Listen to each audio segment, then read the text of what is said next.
problems for a troubled Earthquake. singer. Yep, We're having an earthquake.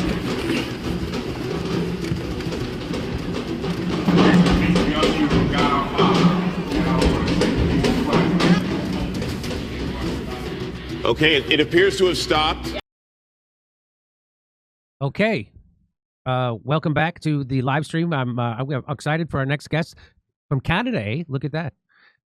Maxime Bernier is the founder and leader of the People's Party of Canada, formerly a member of the Conservative Party, no longer. He held various positions in the government of former Prime Minister Stephen Harper, including Industry Minister and Foreign Affairs Minister. Bernier left the Conservatives in 2018 to form the People's Party of Canada, and in 2021, he campaigned firmly against vaccine mandates and lockdowns. Here. That's good for you. Please welcome to the show, Maxime Bernier.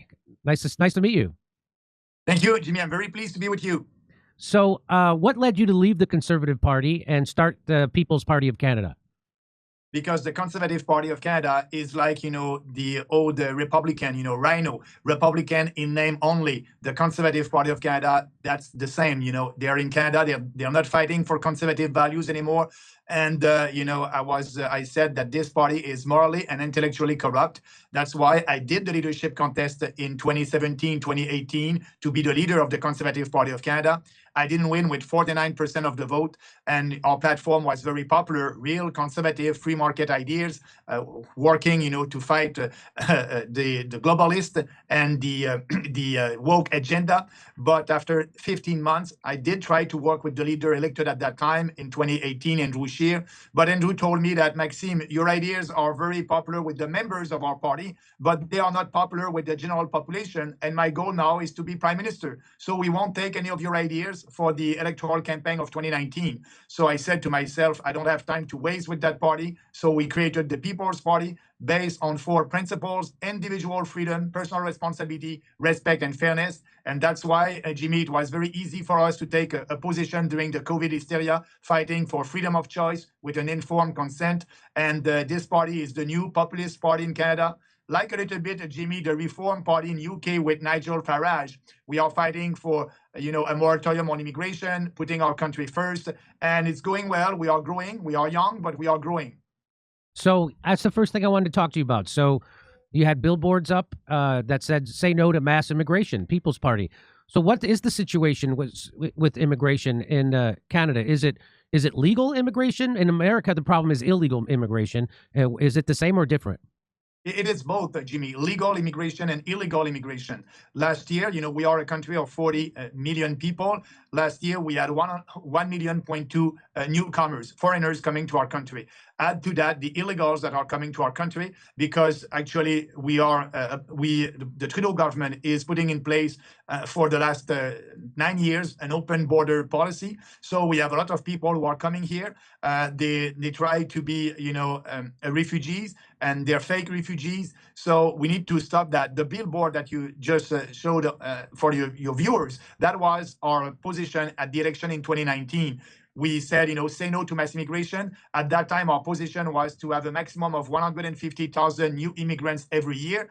And people were saying that we were racist because of that. But we knew we need to control our immigration. And now that's, mass immigration, it's still the reality in Canada. And that's why our position now is for a pause on immigration, a moratorium, and also deporting all illegals. Actually, we don't know how many illegals we have in Canada. It's between 25,000 and 500,000. We don't know the real number. We don't know who they are. We don't know where they are. And I understand President Trump when he's saying that Canada is a threat for the national security of the US. He's right about that. And we must work to secure our borders, to stop mass immigration, to deport our illegals. And we are the only national political party in Canada that is speaking about that. So is Canada, how did it become... how did this develop, this problem with immigration? Are the majority of Canadians behind open borders, or was that just a dictate from the Trudeau government? How did that happen? The majority of Canadians were in favor of that in 2015 and 2020. Trudeau was saying we need that because we have a lack of workers in our country, and he opened the doors to please big businesses and now more people understand that that mass immigration is cheap labor for big businesses, and that's hurting Canadians. And now they understand that mass immigration, it's very difficult because of that for Canadians to buy a house in big cities like Montreal, Toronto, Vancouver. You know, when you have a lot of people like that, they need a roof. And actually, you know, the pressure on the market, on the housing market is very, very high.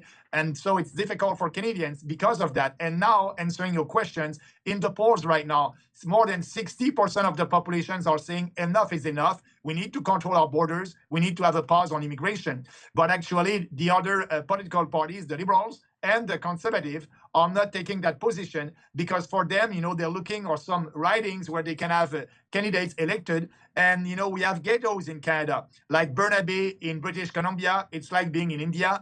Brenton, Ontario. So they're living in ghettos. They don't integrate into our society. And we have in Canada an official policy of multiculturalism. We need to stop that, because we are saying to our immigrants, come here, don't integrate our society, don't integrate our culture, keep your culture. And actually the federal government is giving subsidies to celebrate, for example, the Chinese New Year. I don't have anything about that, but the state must not be in charge of that. Our government must promote our history, our culture, and they're not doing that. So right now, we are in line with the population with that position. That is what Canadians want. So they use the same logic here in the United States. I saw Bill Clinton during the Harris campaign give a speech and talking about how we need to have more immigrants because Americans aren't making enough babies, and so we don't have enough workers. And what he really meant was that we need to have an influx of cheap labor to suppress the wages. That's really what that's about. And so would you say your position on putting a pause on immigration, would you consider that a pro-worker stance? And are you considered pro-worker? Yeah, it's for sure. It's pro-workers, putting Canadians first and our country first. And that's why, you know, add to that, we have inflation in Canada that it's about, you know, the real inflation, 5%. And, you know, there's a lot of people who cannot find a job. So now that's affecting Canadians, and they understand that. The way to solve that, and I must say that the Conservative right now, they're in opposition in Canada, and we may have an election this spring or maybe in fall of this year. And the Conservative are saying to resolve the housing crisis that we have in our country, we need to build more houses. But it will be very difficult to do that. It will take time, and they don't want to go to the solution that is easy and efficient, stop that mass immigration. So that will be a very interesting electoral campaign, because I believe that the People's Party will be the only party that is on the side of the people and putting immigration in front during that electoral campaign. So let's move on quickly to, you are against the what you call the pro-transgender evil madness. So there's also been a big backlash to the woke agenda in the United States recently with the Trump election, and the ending most major, or many major corporations are ending what they call DEI. I don't know if you have that in Canada, but we have that here in the States, which is diversity, equity, and inclusion. And so with that stuff that did not come from the bottom up, that all came from the top down, and came from places like BlackRock. And so it's been explained on our show by a guy named Christian Parenti, who knows all about this, that's a good way to break up workers, right? To keep people divided, keep them fighting over identity politics so they can't come together along class and economic lines and unite as workers. Would you agree with that? Absolutely. And we have that in Canada. DI and woke ideology, it is everywhere here in Canada. We are the only party that is ready to do the cultural war, what Trump is doing in the US. And actually, I started to speak about that a couple of years ago when it was not popular. When I said, you know, a girl is a girl cannot be a boy, and a boy cannot be a girl. There's only two sexes. And, you know, that's the reality. But there's no transition also, you know, that does not exist. Nobody can transition and being the other sex. And we have the same challenge that you have in the US. We have, you know, boys or men playing in women's sport. We have biological men in jail who are saying, you know, oh, now I'm a woman, and they're going to a women jail. That's all happening in Canada also. We have also big corporations that are pushing the woke ideology. And we are speaking about that since the creation of this party. We need to, you know, instead of diversity, it must be unity. Instead of, you know, equality, it must be equality of rights. And instead of inclusion, it must be meritocracy. So yes, the common sense must be back. And now more people in Canada realize what is happening. And I want to thank President Trump for that, because now we have that discussion in the mainstream media about what President Trump is doing in the US. And it was very hard for me to bring that discussion in the mainstream media because they are canceling us. You know, our mainstream media are you know, socialist activists and woke activists. So they didn't want to have us. But now they're in position. They cannot, you know, not speaking about what is happening in the US with President Trump. So now more people understand that, you know, we are destroying our Western civilization by doing that. So the cultural war is very important in Canada. And we are doing that war here. So do you think there will ever be anyone held accountable? You know, Trudeau invoked the Emergency Powers Act, and he demonized the truckers who were standing up for liberty. They weren't anti-medicine. The truckers were vaccinated at a higher rate than the general population in Canada. They were standing up against tyranny, and they were standing up for bodily autonomy. And so, you know, Trudeau and the press in Canada demonized them, called them violent, called them white supremacists, called them Nazis. And then they invoked the Emergency Powers Act, which I understand that the High Court in Canada said that was not properly implemented, that was illegal. And yet nobody seems to have to pay a price for any of that. And so do you think anyone will ever be held accountable? And would you do so if you had power? You're right about that. You're absolutely right. The court said, you know, that act was unconstitutional. And, you know, right now we don't have anybody. Trudeau and all his ministers, they're still out there. They're still doing their job as a minister. Nobody is responsible of that. And yes, our position is to be sure. I was there during that freedom convoy. I was in Ottawa. That was, you know, a celebration of our freedoms. We knew at that time that we will win that battle, and we won't. A couple of weeks after that, these draconian measures were not enforced anymore in different provinces in Canada. But, you know, that was a celebration of our freedoms. That was not, you know, nobody, the media did a very good job to discredit us. But now more people understand that what we did at that time, being against that narrative, fighting for freedoms, we did the right thing. And so we have all the proof right now about these vaccines, so-called vaccine, they were not safe and effective. That being said, these people must be responsible. And our position as a political party is to have a parliamentary commission and bring everybody and having a real national discussion about what happened during that COVID hysteria. Now they don't want to do that. They want to turn the page and everything is okay. We won't turn the page. We need to, these people need to be accountable for what they did to Canadians during that time. Well, I just have to push back a little bit on you, Maxime. Even though the serious adverse events from the COVID vaccine was 1 in 800, which was a lot of people say is unacceptable. The FDA and the CDC in the United States still say that the vaccines are, in fact, safe and effective. And even though they don't stop the transmission or contraction of the virus, which is what I used to think that vaccines are supposed to do, they don't do that anymore. But I'm told that they do slow the spread, even though everyone got COVID, and they'll keep you from getting seriously ill or hospitalized or death. So that's the beauty of those vaccines. Anyway, I just want to, so you were arrested. You were wrongfully arrested by the cops up there you were attending rallies with supporters. Can I just show this and then you can tell me what it was all about? Yeah. Afternoon, sir. Yes, yes. Park with the RCMP. Yeah. I can get you step out of the vehicle. I can place you under arrest right now. Yeah. Right now, you're under arrest under the provincial health orders. Okay, so if you can just put your hands behind your back, face towards the vehicle. Okay, give me one hand here. I'll get you to the vehicle, okay? The other hand. Do you have any weapons or anything on you, sir? Weapon? No, no weapon. Only, Anything on you only that's my gonna hurt me words. or anything like that? Sorry? Anything on you that's going to hurt me or anything like that? No, no, anything will hurt you. Only my words. Only my philosophy. Only what I believe in. Okay. All right, come on over this way. I'll explain a few things to you here right away. So what was that all about? That was political repression. You know, I was arrested, handcuffed, and put in jail for 12 hours because I did a rally. Not a rally, actually. It was a meeting with 5 people in a park outside, because at that time you didn't have the right to have more. You didn't have the right to have more than 5 people in a park playing or speaking together. And I was speaking with my team to be ready in Manitoba for the next general election and having our candidates ready for the election. That was in summer 2021. And I was planning a rally, a big rally in Winnipeg, Canada, the day after, but they arrested me. that was political repression for that. I was 12 hours in jail. I was not able to do the rally that it was planned with a lot of people over there. So it's crazy. That's what happened in our country when you defend freedom of speech and speaking for freedom. Actually, I was not proud to be a Canadian at that time. And I must say that I must thank the U.S. media, because that was all over the U.S. media, Fox News and Tucker Carlson. But in Canada, our mainstream media didn't want to speak about that a leader of a national party was in jail for fighting for what he believed. That's why I said to the police, do you have something that could hurt me? I said, no, only my words, only my philosophy, only what I believe in, because we are doing a battle of ideas and we have the right ideas and I'm ready to debate these ideas. And that's what I wanted to do. But they arrested me to be sure that I won't be able to do that.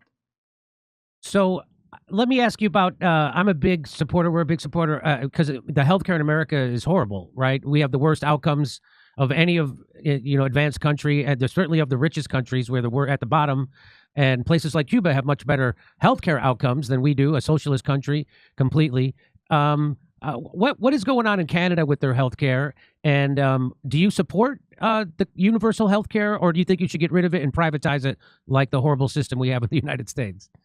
Yeah, thanks for asking. You're right about saying when you are in hospital, you're gonna have a good treatments for what you need. But the problem with that socialist system that we have in Canada is the waiting list. There's people who are dying on the waiting list for surgeries. So what we need to have, it's a mixed system, not a one like you have in the US, but like in Europe, when you will have a universal coverage for everybody, but you will be able to choose if you want to go to a public hospital or a private clinics, like in Switzerland, in Germany, and other countries like that. They are more efficient. We need to have more competitions in our system, and that will be the solution. Now we are spending a lot of money, like you in the US, but we have huge waiting lists for surgeries. We need to fix that, and the way to fix that is to open for competition with a mixed system, but everybody will be able to have a universal coverage.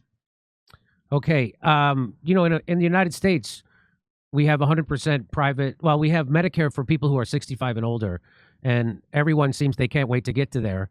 And I know I had to get a surgery, and it was a 4-week wait just to have a consultation with a surgeon, and then I was going to have to wait who knows how long to have the actual surgery. And that's and I was for my gallbladder, and I had gallbladder attack. And if you ever had that, I thought I was literally dying. And so I just went and paid for it out of my pocket, because my insurance company dictated the doctor I can see. That's the funny thing, people are like, oh, you don't want the government to run it. I'm like, no, I want to get the government to pay for the bill. I want a private doctor. I want a private hospital, and I just want the government to send the check. Right now I have Blue Cross. I have a capitalist who makes money by denying treatment, and that's a bad system in the United States, and so it's horrible. So I wish I could, it seems like we're having a hard time over on this side of the Atlantic figuring out healthcare, and I wish you the best of luck. Yeah, but here in Canada, if I may add, you are waiting a long time on the waiting list. And so what people are doing is they are paying for their pockets to go to a private clinics. That must not be that. Everybody must be able to choose, and they will have a public insurance. So that will be the government who will pay for that. Put more competition in the system. That will solve. And there's good system in Europe, not like you in US, not like us in Canada. So you have 100% private, if I can say that. And us, we have 100% socialist system. So let's have a mix, half and half. And that will be the best system. I know Australia has a mixture, and they always come out on top of the healthcare rankings. And so, but yeah, guaranteed coverage for everybody. I'm all for that. Good luck to you. I hope you get a chance to experiment and fix it. Because it certainly isn't working correctly. I've heard a lot of people say that, but at the same time, I haven't heard anybody. I go to Canada a lot on my tours, and I haven't heard anybody who wanted to trade their system for this horrible system we have in the United States. So at least you have that going for you. Okay. Yeah, and it's part of our platform. But the bad thing is, these establishment political parties, including the so-called conservative, they don't want to speak about that because they're not ready to have the discussion and the arguments. The opposition will say, oh, that would be like the US, private and all, and they're not ready to fight and to educate the populations. So therefore the statu quo, but the statu quo is not working. And we are ready to have that discussion with Canadians, and more Canadians understand that there's other systems that are better than what we are having here in Canada. Okay. Maxime Bernier, I really appreciate you are the leader of the People's Party in Canada. I appreciate you coming on and letting our audience hear what you had to say. Thank you, Jimmy. I appreciate that. Have a nice day. Okay, you too. All right, over to Steph. Okay. You want to do one more story before we go to Rumble? Yeah, let's bring Kurt in. All right. They're going to bring Kurt in. I'm going to do some of your chats, everybody. Let's see here. Oh, hold on. Let's go up here. Stand by. Want to get these? Got that. Got that. That one. All right. I'm gonna practice my Spanish too later today. Duolingo, 2 lingos. See how this is working? It's a shame that the railroad workers don't have the same leverage as dock workers. Why wouldn't they? Railroad workers threaten to strike and get squashed by the government. Yeah, why is that? What do you mean? Of course they have the same leverage. They just have shittier fucking union leaders.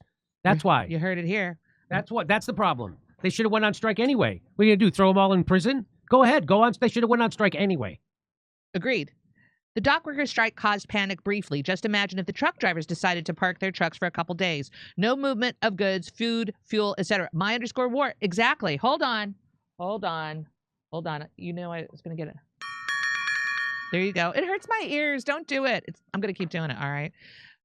But, you know, the reason why the dock workers were so effective is because a deal was made, and that's why it was short-lived. Does Jimmy's heart swell when he thinks about how great the COVID vaccines are? Oh, my heart swells. It swells twice, thrice the size. Lori, very cute. Thank you, Lori. Trump's presidency feels like a continued holiday every day. Uh-oh, hold on. That's a big one. Not perfect, but he's doing things I never thought I would ever see. I felt all hope was lost until he came around. I wish George Carlin could see it. Mike the Wop. Klaus, thank you, Klaus. Oh, this is for you, eat shit. Los comentarios sarcísticos no se puede leer debido al karma. I'm not going to read snarky comments because they're no good for my karma. All right? Take that, shit eater. Or no, you eat shit, okay? I would never move to another country and push for civil disobedience. What the flip? Degenerate society. Europeans who think this is their country and look askance at other immigrants are so funny. Rules for thee, not for me. SS. Kenny, thank you, Kenny. Sage and Fool. Oh, Jimmy, you must interview Sam Cooper. He is exposing the corruption in the Canadian PM office with China and Mexico fentanyl cartel funding. Canadian media is bearing it. Trump is trying to end it. Sage and Fool. Look at all the racism in Dore's chat. Gates, it was off the hook, ridiculous. A bunch of little 14-year-olds trying to be interesting. Fail. Big fail. Hey, Jimmy and Steph, you should have on Mark Goodwin. He talks about how Bitcoin and deep state and tech are all connected. I saw him on Due Dissident. Shout out to them. Thank you so much. MAGA for Palestine. MAGA for Palestine. Thanks again. Steve Bertrand.